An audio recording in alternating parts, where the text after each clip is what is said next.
Cross-border bus operators call for government assistance in preparing for resumption of service. South Korea scrambles fighter jets and fires warning shots as North Korean drones violate the South's airspace. And Putin says he is open to negotiations as Russian missiles rain down on Ukrainian towns.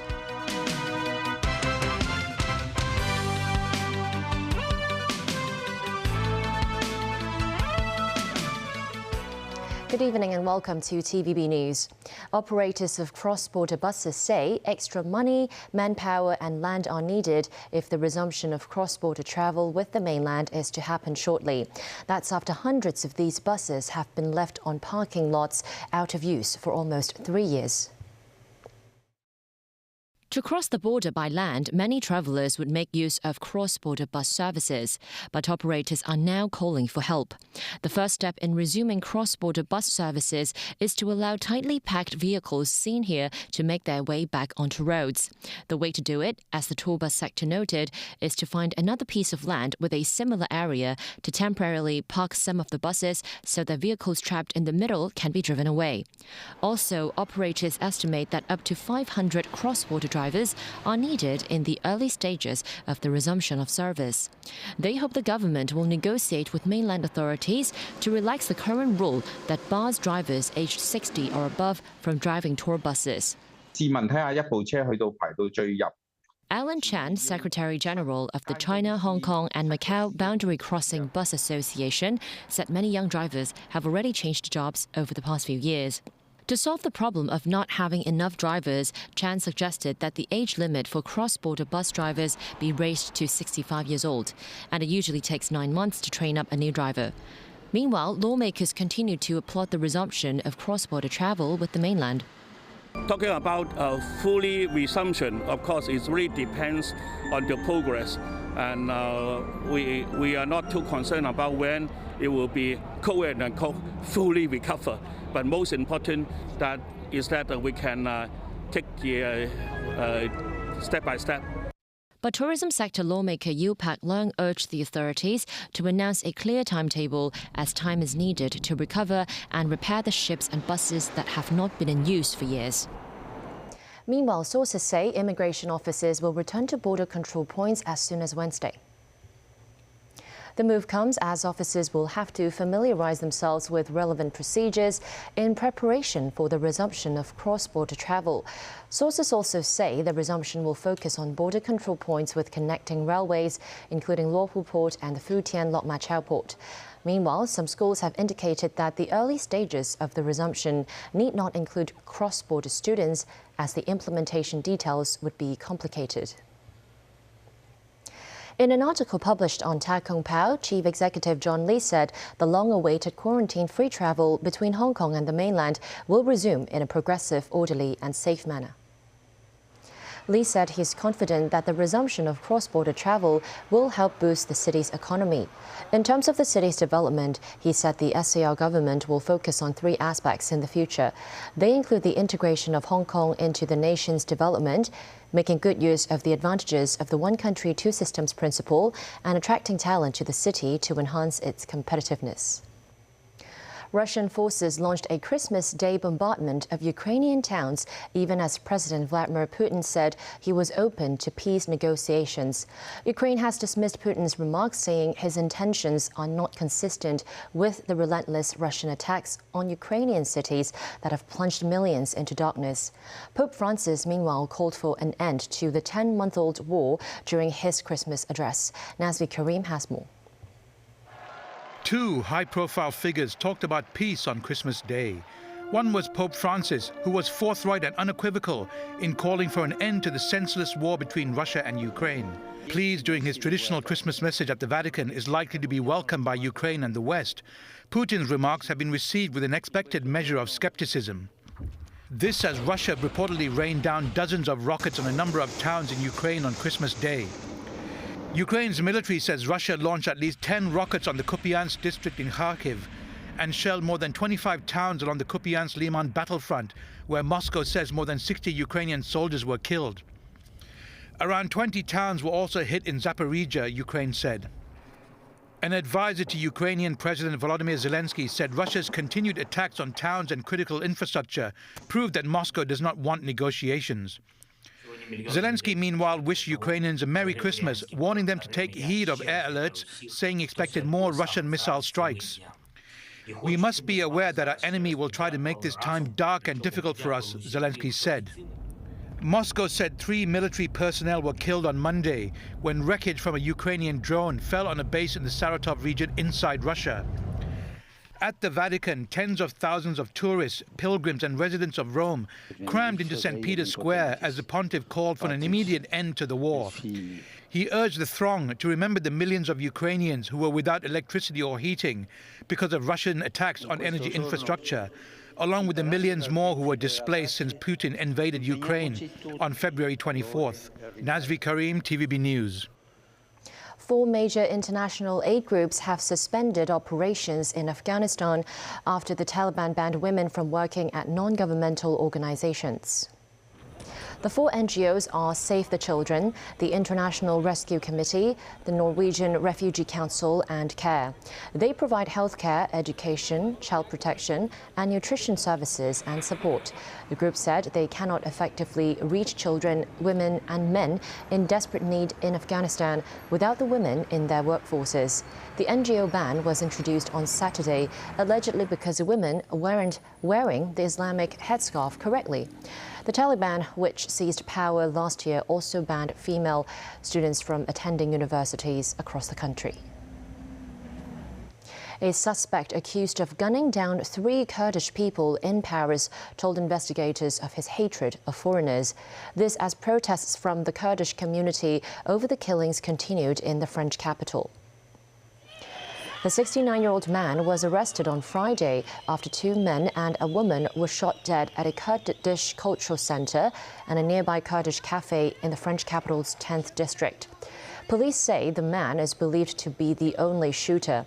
The killing stunned a community preparing to commemorate the 10th anniversary of the unresolved murder of 3 activists. The incident prompted protests that led to clashes with police. The suspect said during questioning that a burglary at his home in 2016 had triggered what he called a hatred of foreigners that became totally pathological. After being transferred to a psychiatric unit on Saturday, the suspect was discharged from hospital and his police custody resumed on Sunday afternoon. He will be presented to an investigating magistrate today. Still to come on tonight's news. At least 30 die in weather-related incidents as a deep freeze grips most of the United States over the weekend. British police investigate a fatal shooting at a pub in northwest England. And the leader of former communist rebels becomes Nepal's new prime minister.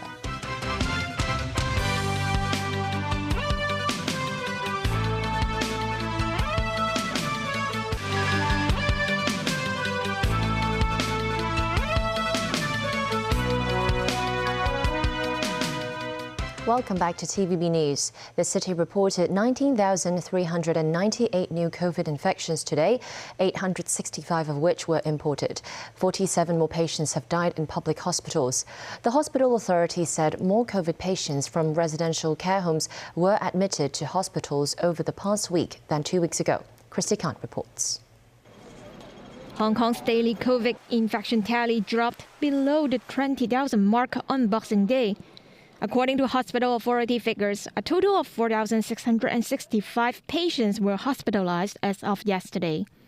Among them, 174 were in critical condition and 192 in serious condition. It was reported that 46 patients were in intensive care. The authorities said more patients from residential care homes had been admitted to hospitals over the week than in previous weeks. They added that they will closely monitor the situation and provide support to residents of care homes via their outreach teams. Meanwhile, with emergency rooms of public hospitals overflowing with people seeking medical attention, the authorities urged patients with mild symptoms to go to private clinics.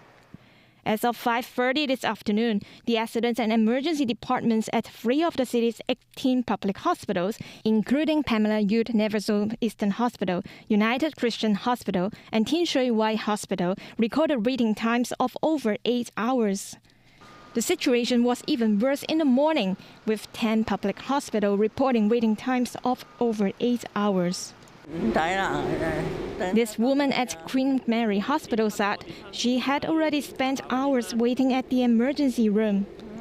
But she decided to leave the hospital before her turn to see the doctor because of the long waiting time. In Queen Elizabeth Hospital, some patients had to wait right in front of the A&E registry because of the influx of patients. The hospital authority said earlier it had already arranged more manpower to cope with a surge in demand for emergency room services during the holiday period. Christy Khan, TVB News. As the latest wave of COVID sweeps across the country, many industries in China are facing a manpower shortage. To alleviate the pressure, some provincial administrations have allowed infected people with mild or no symptoms to return to work, as long as they adhere to proper health and safety protocols. Christy Khan again. In the southwestern megacity Chongqing, Mr. Chai returned to his office 3 days after being diagnosed with COVID, even though he still tested positive. He has no fever now and said most of his co-workers are happy to work with him in the same premises. However, he says he will try to avoid having close contact with them while at work. Chai said he likes the new measures as he prefers working at the office instead of at home. Mainland doctors have warned that COVID patients may not be fully recovered even after testing negative. This doctor from Peking University People's Hospital said recovered COVID patients may still need 2 to 3 weeks to get back to normal. Doctors have also suggested that people should adopt less busy work and social schedules and also cut back on strenuous exercise as they recovered from the virus. Meanwhile, due to the rising numbers of COVID patients, many medical staff in mainland hospitals have had to work while still sick. This medical care worker in Beijing said they are under intense pressure. Only one of their 11 emergency room nurses has not been infected, but they have received over 530 severe cases so far. The first-generation electric buses have hit the city's roads for almost half a year. While bus companies say the vehicles are running smoothly so far, some say the trial is a complete failure. The city's first double-decker electric bus began operations in June this year. Some of these buses malfunctioned and were suspended. Then, the new models were given another try on long-haul routes. Passengers complained the air conditioning on the electric buses was too weak. But after improvements were made on ventilation, this passenger said he hasn't been sweating. But founder of City Bus, Lyndon Rees, replied to our media inquiries, calling the trial of electric buses in Hong Kong a complete failure. He explained the daily usage was too low, adding the buses aren't being used half the time each day, which is also unacceptable financially. Rees added the battery is not advanced enough, saying Hong Kong should learn from Beijing and use smart trackless vehicles for some routes. But Bravo Transport Services denied it was a failure, saying electric buses are worthy when it comes to the operation of long-haul bus routes.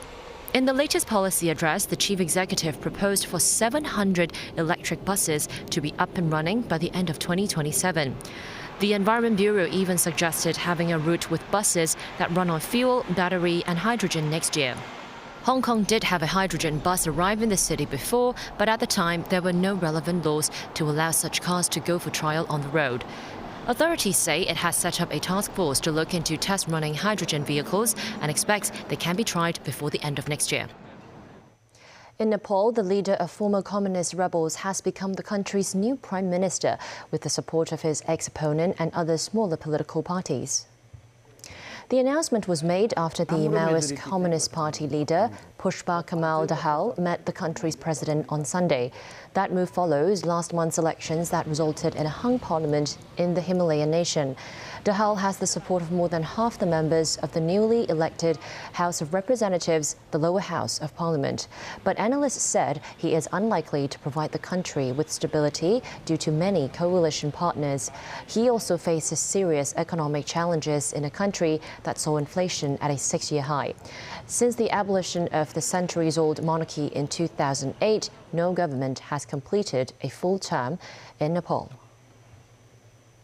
In northwest England, police are investigating a Christmas Eve shooting at a pub that left a young woman dead and 3 men wounded. The Merseyside police force said they have listed the shooting at the Lighthouse pub in the town of Wallasey as a murder case. No one has been arrested so far. A witness who was inside the pub told Sky News that he heard rapid-fire shots, maybe 6 or 7 shots. The woman died at hospital.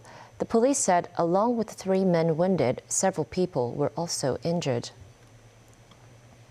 According to an NBC News tally, at least 30 people have died in U.S. weather-related incidents since a deep freeze gripped most of the nation over the weekend. A lethal blizzard paralyzed Buffalo, New York on Christmas Day, trapping motorists and rescue workers in their vehicles, leaving thousands of homes without power. Daniel Rowell tells us more. Much of the loss of life is centered in and around Buffalo at the edge of Lake Erie in western New York. This as numbing cold and heavy lake effect snow, the result of frigid air moving over warmer lake waters, persisted through the holiday weekend. Erie County Executive Mark Pollincard said the storm's confirmed death toll climbed to 13 on Sunday. New York Governor Kathy Hochul called it an epic once-in-a-lifetime weather disaster that ranked as the fiercest winter storm to hit the greater Buffalo area since a crippling 1977 blizzard that killed nearly 30 people. Hochul added that President Joe Biden's administration had agreed to support her request for a federal disaster declaration. Hochul said about 200 National Guard troops were mobilized in western New York to help police and fire crews conduct wellness checks and bring supplies to shelters. The larger storm system was moving east on Sunday after knocking out power to as many as 1.5 million customers at the height of outages late last week. There were thousands of commercial flight cancellations during the busy holiday travel period. Christmas Day temperatures remain well below average across the central and eastern United States, and below freezing even as far south as the Gulf Coast. In Kentucky, officials confirmed 3 storm-related deaths since Friday. At least 4 people were dead and several injured in auto-related accidents in Ohio, where a 50-vehicle pileup shut down the Ohio Turnpike during a blizzard on Friday. Other deaths related to extreme cold or weather-induced vehicle accidents were reported in the states of Missouri, Tennessee, Kansas, and Colorado. Daniel Rowell, TVB News. 3 busloads of migrants who recently crossed the U.S.-Mexican border into Texas were dropped off in sub-zero temperatures near the Washington, D.C. home of U.S. Vice President Kamala Harris. The buses were carrying around 110 to 130 people, including young children. Some were wearing T-shirts despite temperatures hovering around -9 degrees Celsius on Christmas Eve. Texas authorities have not confirmed their involvement, but the bus drop-offs are in line with previous actions by border state governors calling attention to the immigration policies of President Joe Biden's administration. Most of the arrivals were headed to other destinations and expected to remain in Washington only briefly. Republicans argue President Biden and Vice President Harris have relaxed restrictions that induced many people to leave their countries of origin.